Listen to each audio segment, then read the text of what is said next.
What's the millennial question? Apparently, millennials as a generation, which is a group of people who were born approximately 1984 and after, are tough to manage. And they're accused of being entitled and narcissistic and self-interested, unfocused, lazy. But entitled is the big one. And because they confound leadership so much, what's happening is leaders are asking the millennials, what do you want? And millennials are saying, we want to work in a place with purpose, love that. We want to make an impact, whatever that means. We want free food and beanbags. And so somebody articulates some sort of purpose, there's lots of free food and there's beanbags, and yet for some reason, they're still not happy. And that's because they're missing. There's a missing piece. What I've learned is that I can break it down into 4 pieces. Right? There are four things, 4 characteristics. One is parenting. The other one is technology. The third is impatience, and the fourth is environment. The generation that we call the millennials, too many of them grew up subject to, not my words, failed parenting strategies, where, for example, they were told that they were special all the time. They were told that they could have anything they want in life, just because they want it, right? They were told, some of them got into honors classes, not because they deserved it, but because their parents complained. And some of them got A's, not because they earned them, but because the teachers didn't want to deal with the parents. Some kids got participation medals. You got a medal for coming in last, right? Which the science we know is pretty clear, which is it devalues the medal and the reward for those who actually work hard. And it actually makes the person who comes in last feel embarrassed because they know they didn't deserve it. So it actually makes them feel worse, right? So you take this group of people, and they graduate school, and they get a job, and they're thrust into the real world, and in an instant, they find out they're not special, their moms can't get them a promotion, that you get nothing for coming in last, and by the way, you can't just have it because you want it, right? And in an instant, their entire self-image is shattered. And so you have an entire generation that's growing up with lower self-esteem than previous generations. The other problem, to compound it, is we're growing up in a Facebook, Instagram world. In other words, we're good at putting filters on things. We're good at showing people that life is amazing even though I'm depressed, right? And so everybody sounds tough, and everybody sounds like they got it all figured out. And the reality is there's very little toughness, and most people don't have it figured out. And so when the more senior people say, well, what should we do? They sound like, this is what you got to do. And they have no clue, right? So you have an entire generation growing up with lower self-esteem than previous generations, right? Through no fault of their own. Through no fault of their own, right? They were dealt a bad hand, right? Now let's add in technology. We know that engagement with social media and our cell phones releases a chemical called dopamine. That's why when you get a text, it feels good, right? So we've all had it where you're feeling a little bit down or feeling a bit lonely, and so you send out 10 texts to 10 friends, hi, hi, hi, hi, hi, because it feels good when you get a response, right? Right? It's why we count the likes. It's why we go back 10 times to see if my Instagram is growing slower, did I do something wrong? Do they not like me anymore, right? The trauma for young kids to be unfriended, right? Because we know when you get a hit of dopamine, which feels good. It's why we like it. It's why we keep going back to it. Dopamine is the exact same chemical that makes us feel good when we smoke, when we drink, and when we gamble. In other words, it's highly, highly addictive. Right?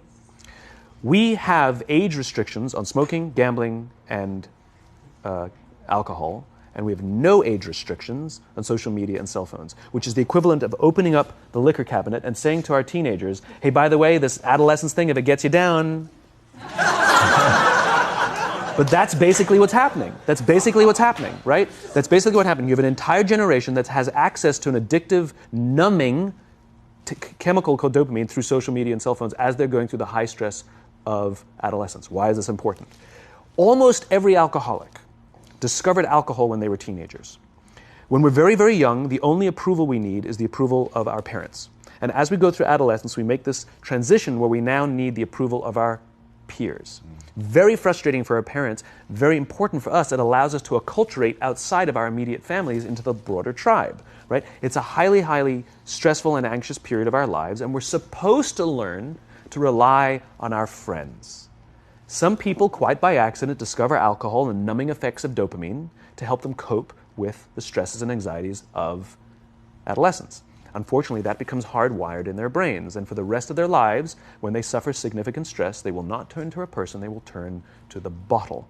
Social stress, financial stress, career stress, that's pretty much the primary reasons why an alcoholic drinks, right? What's happening is because we're allowing unfettered access to these dopamine-producing devices and media, basically it's becoming hardwired, and what we're seeing is as they grow older, too many kids don't know how to form deep, meaningful relationships. Their words, not mine. They will admit that many of their friendships are superficial. They will admit that their friends, that they don't count on their friends, they don't rely on their friends, they have fun with their friends, but they also know that their friends will cancel on them if something better comes along. Deep, meaningful relationships are not there because they never practice the skill set, and worse, they don't have the coping mechanisms to deal with stress. So when significant stress starts to show up in their lives, they're not turning to a person, they're turning to a device, they're turning to social media, they're turning to these things which offer temporary relief. We know, the science is clear, we know that people who spend more time on Facebook suffer higher rates of depression than people who spend less time on Facebook, right? These things balanced. Alcohol is not bad, too much alcohol is bad. Gambling is fun, too much gambling is dangerous, right? There's nothing wrong with social media and cell phones. It's the imbalance, right? If you're sitting at dinner with your friends and you're texting somebody who's not there, that's a problem. That's an addiction. If you're sitting in a meeting with people you're supposed to be listening to and speaking, and you put your phone on the table, face up or face down, I don't care, that sends a subconscious message to the room that you're just not that important to me right now, right? That's what happens. And the fact that you cannot put it away is because you are addicted, right? If you wake up and you check your phone before you say good morning to your girlfriend, boyfriend, or spouse, you have an addiction. And like all addiction, in time, it'll destroy relationships, it'll cost time, and it'll cost money, and it'll make your life worse, right? So you have a generation growing up with lower self-esteem that doesn't have the coping mechanisms to deal with stress, right? Now you add in the sense of impatience, right? They've grown up in a world of instant gratification. You want to buy something, you go on Amazon, it arrives the next day. You want to watch a movie? Log on and watch a movie. You don't check movie times. You want to watch a TV show? Binge. You don't even have to wait week to week to week, right? I know people who skip seasons just so they can binge at the end of the season, right?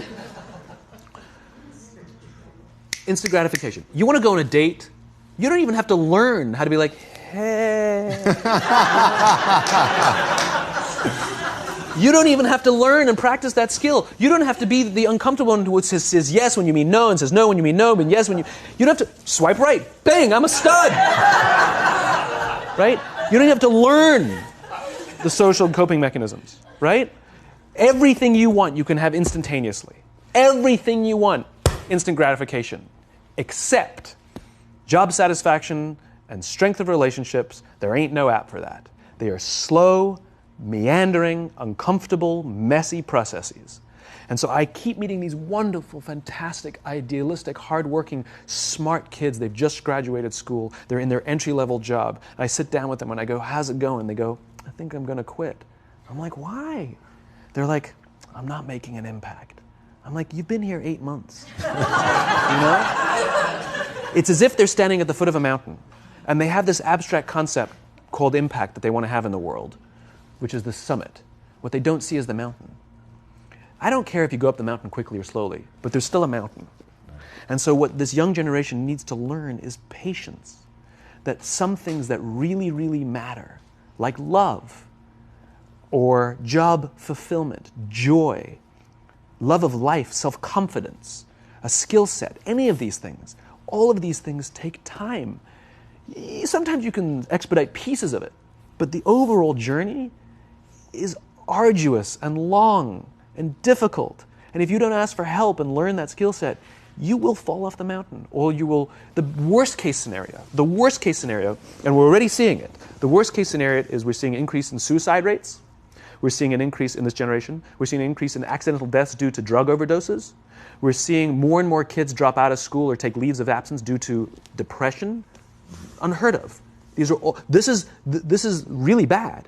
The best case scenario, those are all bad cases, right? The best case scenario is you'll have an entire population growing up and going through life and just never really finding joy. They'll never really find deep fulfillment in work or in life. They'll just waft through life and it'll be just, it's fine. How's your job? It's fine. It's the same as yesterday. How's your relationship? It's fine.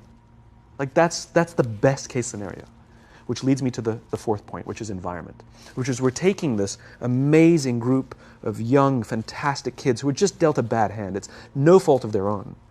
And we put them in corporate environments that care more about the numbers than they do about the kids. They care more about the short-term gains than the long-term life of this young human being.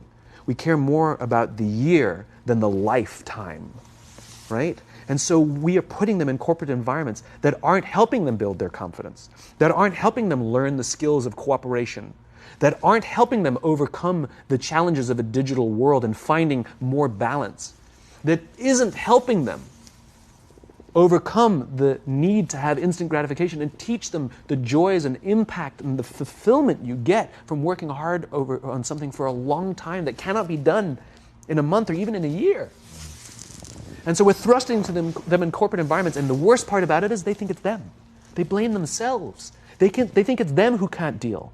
And so it makes it all worse. It's not. I'm here to tell them it's not them. It's the corporations. It's the corporate environments. It's the total lack of good leadership in our world today that is making them feel the way they do. They were dealt a bad hand, and I hate to say it, but it's the company's responsibility. Sucks to be you, like we have no choice, right?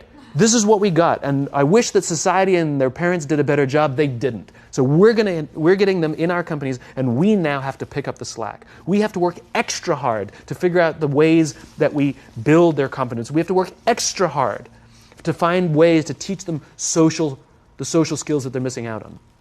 There should be no cell phones in conference rooms. None. Zero.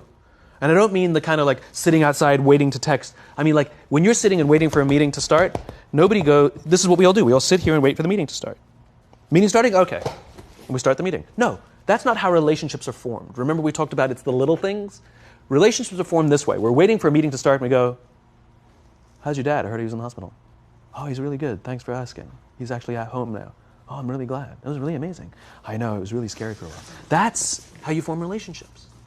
Hey, did you ever get that report done? Oh my God, no, I didn't. I'll help you out. Can I help you out with that? Really? That's how trust forms. Trust doesn't form at an event in a day. Even bad times don't form trust immediately. It's the slow, steady consistency.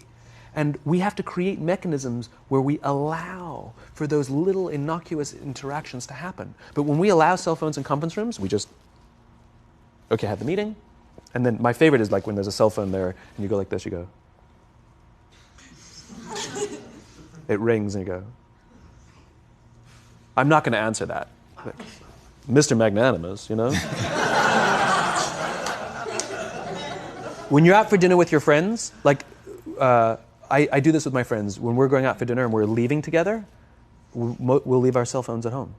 Who are we calling? Maybe one of us will bring a phone in case we need to call an Uber or take a picture of our meal.